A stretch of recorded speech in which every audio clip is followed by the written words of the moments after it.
Coastal Kannada ವೀಕ್ಷಿಸುತ್ತಿರುವ ಎಲ್ಲ ಸ್ನೇಹಿತರಿಗೂ ನಮಸ್ಕಾರ. ಕೋಸ್ಟಲ್ ಕನ್ನಡದ ಮತ್ತೊಂದು ವಿಡಿಯೋಗೆ ಸ್ವಾಗತ. ಇವತ್ತಿನ ವಿಡಿಯೋದಲ್ಲಿ ನಾವು ನಿಮಗೆ ಕಲ್ಕಿ ಸಿನಿಮಾದ ಬಗ್ಗೆ ಒಂದಿಷ್ಟು ಮಾಹಿತಿಯಾಗಿ ಒಂದಿಷ್ಟು ವಿಚಾರಗಳನ್ನು ನಿಮ್ಮ ಮುಂದೆ ನಾವು ಪ್ರಸ್ತುತಪಡಿಸ್ತಾ ಇದ್ದೀವಿ. ಈ ಸಿನಿಮಾ ಇದೇ 27ನೇ ತಾರೀಕಿನಂದು ಪ್ರಪಂಚದಾದ್ಯಂತ ಏಕಕಾಲಕ್ಕೆ ರಿಲೀಸ್ ಆಗಲಿದೆ. ಹೀಗಿರಬೇಕಾದ್ರೆ ರಾಜಧಾನಿ ಬೆಂಗಳೂರಿನಲ್ಲಿ ಈ ಸಿನಿಮಾಗೆ ಸಿಕ್ಕಿರುವಂಥ ಚಿತ್ರಮಂದಿರಗಳು ಎಷ್ಟು ಅಂತ ಕೇಳಿದ್ರೆ ಪ್ರತಿಯೊಬ್ಬರು ಕೂಡ ಬೆಚ್ಚಿ ಬೀಳ್ತೀರಾ. ಯಾಕಂತೇಳಿದ್ರೆ ಇದು ಪಂಚಭಾಷಾ ಸಿನಿಮಾ. ತೆಲುಗು, ಹಿಂದಿ, ತಮಿಳು, ಕನ್ನಡ ಹಾಗೆ ಮಲಯಾಳಂ ಭಾಷೆಯಲ್ಲಿ ರಿಲೀಸ್ ಆಗಲಿದೆ. ಹೀಗಿರಬೇಕಾದ್ರೆ ರಾಜಧಾನಿ ಬೆಂಗಳೂರಿನಲ್ಲಿ ಯಾವ ಸಿನಿಮಾಗೆ ಹೆಚ್ಚಿನ ಮಹತ್ವವನ್ನು ನೀಡಲಾಗಿದೆ ಅಂತ ಕೇಳಿದರೆ ತೆಲುಗು, ಹಿಂದಿ, ತಮಿಳು, ಕನ್ನಡ ಕೇವಲ 2D ವರ್ಷನ್ನಿಗಷ್ಟೇ ಮೀಸಲಾಗಿದೆ. 3D ಸಿನಿಮಾ ಇದು. ತೆಲುಗು ವರ್ಷನ್ನ ಕಲ್ಕಿ ಸಿನಿಮಾ 2D ಹಾಗೆ 3Dಯಲ್ಲಿ ಪ್ರದರ್ಶನ ಕಾಣುತ್ತೆ. ಹಿಂದಿ ಭಾಷಾ ಕಲ್ಕಿ 3D ಹಾಗೆ 2Dಯಲ್ಲಿ ತೆರೆ ಕಾಣುತ್ತೆ. ತಮಿಳು ಕೂಡ 2D ಹಾಗೆ 3Dಯಲ್ಲಿ ರಿಲೀಸ್ ಆಗುತ್ತೆ. ಕನ್ನಡಕ್ಕೆ ಮಾತ್ರ 2D. ಮಲಯಾಳಂ ಬಿಟಾಕಿ, ಯಾಕಂತೇಳಿದ್ರೆ ಅದು ನಮ್ಮ ರಾಜ್ಯದ ಭಾಷೆ ಅಲ್ಲ. ಹೊರ ರಾಜ್ಯದ ಭಾಷೆಗಳಾದ ತೆಲುಗು, ಹಿಂದಿ, ತಮಿಳು, ಮಲಯಾಳಂ ಇಷ್ಟು ಭಾಷೆಯಲ್ಲಿ ನಮ್ಮ ರಾಜಧಾನಿ ಬೆಂಗಳೂರಿನ ರಿಲೀಸ್ ಆಗುತ್ತೆ. ರಿಲೀಸ್ ಆಗಲಿ ತಪ್ಪಲ್ಲ. ತಮಿಳು, ಹಿಂದಿ, ತೆಲುಗು 3Dಯಲ್ಲಿ ರಿಲೀಸ್ ಆಗಬೇಕಾದ್ರೆ ನಮ್ಮ ಕನ್ನಡ ನೆಲದಲ್ಲಿ ಪರಭಾಷಾ ಸಿನಿಮಾ ಒಂದು ರಿಲೀಸ್ ಆಗುತ್ತೆ, ಅದು ನಮ್ಮ ಕನ್ನಡ ಭಾಷೆಗೆ ಡಬ್ಬಿಂಗ್ ಆಗುತ್ತೆ. 3Dಯಲ್ಲಿ ಯಾಕಿಲ್ಲ? ಪ್ರಶ್ನಾರ್ಥಕ. ನಾವು ಕೇಳ್ತಿರೋದು ಇದನ್ನು.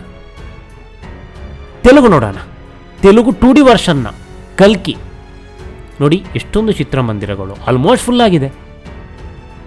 ನಾವಿಲ್ಲಿ ಬೇಸರ ಪಡ್ತಾ ಇಲ್ಲ, ಯಾಕಂದರೆ ಅದೆಷ್ಟೋ ಚಿತ್ರಮಂದಿರಗಳು ಖಾಲಿ ಇದೆ. ಅಂಥದ್ರಲ್ಲಿ ಹೌಸ್ಫುಲ್ ಆಗುತ್ತೆ ಅಂತಾದರೆ ಪ್ರತಿಯೊಬ್ಬರು ಕೂಡ ಸಂತೋಷ ಪಡಲೇಬೇಕು, ಚಿತ್ರಮಂದಿರದವರ ಹಿತದೃಷ್ಟಿಯಿಂದ. ಇನ್ನು ತೆಲುಗು 3D ನೋಡೋಣ. ಇದಕ್ಕೆಷ್ಟು ಚಿತ್ರಮಂದಿರ ನೋಡಿ, ಭರ್ಜರಿಯಾದಂತಹ ಪ್ರದರ್ಶನಗಳು, ಭರ್ಜರಿಯಂಥ ಚಿತ್ರಮಂದಿರಗಳು ಸಿಕ್ಕಿವೆ. ಸಿಂಗಲ್ ಸ್ಕ್ರೀನ್ ಚಿತ್ರಮಂದಿರವೂ ಅಷ್ಟೇ, ಮಲ್ಟಿ ಸ್ಕ್ರೀನ್ ಚಿತ್ರಮಂದಿರವೂ ಅಷ್ಟೇ. ಇನ್ನು ತಮಿಳು ವರ್ಷನ್ 2D ವರ್ಷನಿಗೆ 2 ಚಿತ್ರಮಂದಿರ. ಓಕೆ, ಪರವಾಗಿಲ್ಲ, ಚಿತ್ರಮಂದಿರ ಕಡಿಮೆ ಇದೆ. 3D ವರ್ಷನಿಗೆ 1 ಚಿತ್ರಮಂದಿರ. ಪುಷ್ಪಾಂಜಲಿ, ಬಿಎನ್ಪುರ ಇರಲಿ, ಪರವಾಗಿಲ್ಲ. ಹಿಂದಿ 2D ಅಭಿನಯ, ಗಾಂಧಿನಗರದ ಅಭಿನಯದಲ್ಲೂ ಕೂಡ ಈ ಸಿನಿಮಾ ರಿಲೀಸ್ ಆಗಲಿದೆ.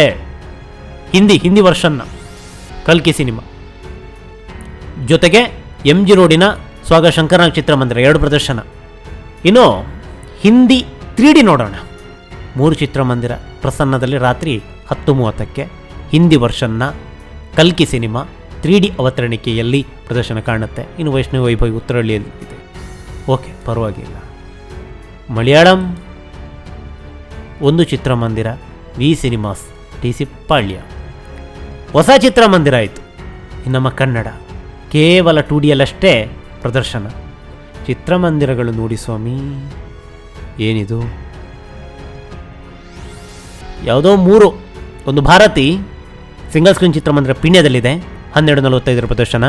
ಗೋಪಾಲನ್ ಮಲ್ಟಿ ಸ್ಕ್ರೀನ್ ಚಿತ್ರಮಂದಿರ, 2 ಗೋಪಾಲನಲ್ಲಿ 1. ಇನ್ನು ಪ್ರಸನ್ನ ಕನ್ನಡ ಸಿನಿಮಾಗಳಿಗೆ ಆದ್ಯತೆಯನ್ನು ಕೊಡ್ತಾ ಬಂದಿರುವಂಥ ಚಿತ್ರಮಂದಿರ. ಅದೆಂಥದ್ದೇ ಸಿನಿಮಾ ಬಂದರೂ ಕೂಡ ಮೊದಲ ಆದ್ಯತೆ ಕನ್ನಡ ಸಿನಿಮಾಗಳಿಗೇ. ಈ ಚಿತ್ರಮಂದಿರದಲ್ಲಿ 5 ಪ್ರದರ್ಶನದಲ್ಲಿ ಬೆಳಗ್ಗೆ 6:05 ಪ್ರದರ್ಶನ. ಕಲ್ಕಿ ಸಿನಿಮಾ ಕನ್ನಡ ಅವತರಣಿಕೆಯಲ್ಲಿ ಪ್ರದರ್ಶನ ಕಾಣುತ್ತೆ. ವಿ ಸಿನಿಮಾ ಈಗಾಗಲೇ TC ಪಾಳ್ಯ ಹೊಸ ಚಿತ್ರಮಂದಿರ, ಇಲ್ಲಿ 3 ಪ್ರದರ್ಶನ. ಇನ್ನು ವೈಭವಿ ವೈಷ್ಣವಿ ಉತ್ತರಹಳ್ಳಿಯಲ್ಲಿದೆ, ಇಲ್ಲಿ 3 ಪ್ರದರ್ಶನ. ತೆಲುಗು ಓಕೆ, ಪರವಾಗಿಲ್ಲ. ಯಾಕಂತೇಳಿದರೆ ಮೂಲ ಭಾಷೆ ತೆಲುಗು ಈ ಸಿನಿಮಾದ್ದು. ಹಾಗಾಗಿ ಭರ್ಜರಿಯಿಂದ ಚಿತ್ರಮಂದಿರಗಳು ಸಿಕ್ಕಿದೆ. ನಾವಿಲ್ಲಿ ಕೇಳ್ತಾ ಇರೋದು ಏನಂತ ಹೇಳಿದರೆ, ಅದು ಎಷ್ಟೇ ಯಾವ ಭಾಷೆಗೆ ಬೇಕಾದರೂ ಅದು ಇಷ್ಟು ಚಿತ್ರಮಂದಿರಗಳು ಕೊಡಲಿ. ಯಾಕಂದರೆ ಚಿತ್ರಮಂದಿರ ತುಂಬಾ ಸಮಸ್ಯೆಯಲ್ಲಿದೆ. ಕನ್ನಡದಲ್ಲಿ 1-2 ಚಿತ್ರಮಂದಿರ ಆದರೂ 3Dಯಲ್ಲಿ ಕೊಡ್ತಾ ಇದ್ದರೆ, ನಾವು ಕನ್ನಡದಲ್ಲೇ ನೋಡ್ತಾ ಇದ್ವಿ ಅಲ್ಲ 3Dಯಲ್ಲಿ. ಈಗ ನಮಗೆ 3D ನೋಡಬೇಕಂತ ಒಂದು ತೆಲುಗಲ್ಲೇ ನೋಡಬೇಕು ನಾವು, ಹಿಂದಿ ಅಂತ ಅರ್ಥ ಆಗಲ್ಲ. ತಮಿಳಲ್ಲೇ ನಾವು ನೋಡಲ್ಲ, ಯಾಕಂದರೆ ಮೂಲ ಭಾಷೆಯಲ್ಲಿ ತೆಲುಗು ಇರಬೇಕಾದ್ರೆ ನಾವೇನಕ್ಕೆ ನೋಡಬೇಕು. ಅದೇ ನಮ್ಮ ಭಾಷೆಯಲ್ಲಿ ಒಂದು ವೇಳೆ ನೀವು 3Dಯಲ್ಲಿ ಕೊಡ್ತಾ ಇದ್ದರೆ ನಾವು ನಮ್ಮ ಭಾಷೆಯಲ್ಲೇ ನೋಡ್ತಾ ಇದ್ವಿ. ಅದೇನೇ ಇರಲಿ, ಇನ್ನೂ ಕೂಡ ಟೈಮ್ ಇದೆ. ಇನ್ನು ಬಹುಮುಖ್ಯವಾಗಿ ಹೇಳಬೇಕಾದ್ರೆ, ಬೇರೆ ರಾಜ್ಯದಲ್ಲಿ ಟಿಕೆಟ್ ಬುಕ್ಕಿಂಗ್ ಆಗೋದಕ್ಕೂ ಮೊದಲು ನಮ್ಮ ರಾಜ್ಯದಲ್ಲಿ ಬುಕ್ಕಿಂಗ್ ಆಗಿದೆ. ಭರ್ಜರಿಯಾದಂಥ ರೆಸ್ಪಾನ್ಸ್ ಕೂಡ ನಮ್ಮ ರಾಜ್ಯದಲ್ಲಿ ಸಿಕ್ಕಿದೆ. ಇನ್ನು ರಾಜ್ಯದ ಇತರ ಕಡೆಗಳಲ್ಲಿ ಕಲ್ಕಿ ಸಿನಿಮಾಗೆ ಯಾವ ಮಟ್ಟದಲ್ಲಿ ಪ್ರತಿಕ್ರಿಯೆ ಇದೆ ಅದನ್ನು ಕೂಡ ಹೇಳ್ತೀವಿ. ಮುಂದಿನ ಭಾಗದಲ್ಲಿ. ನಮಸ್ಕಾರ.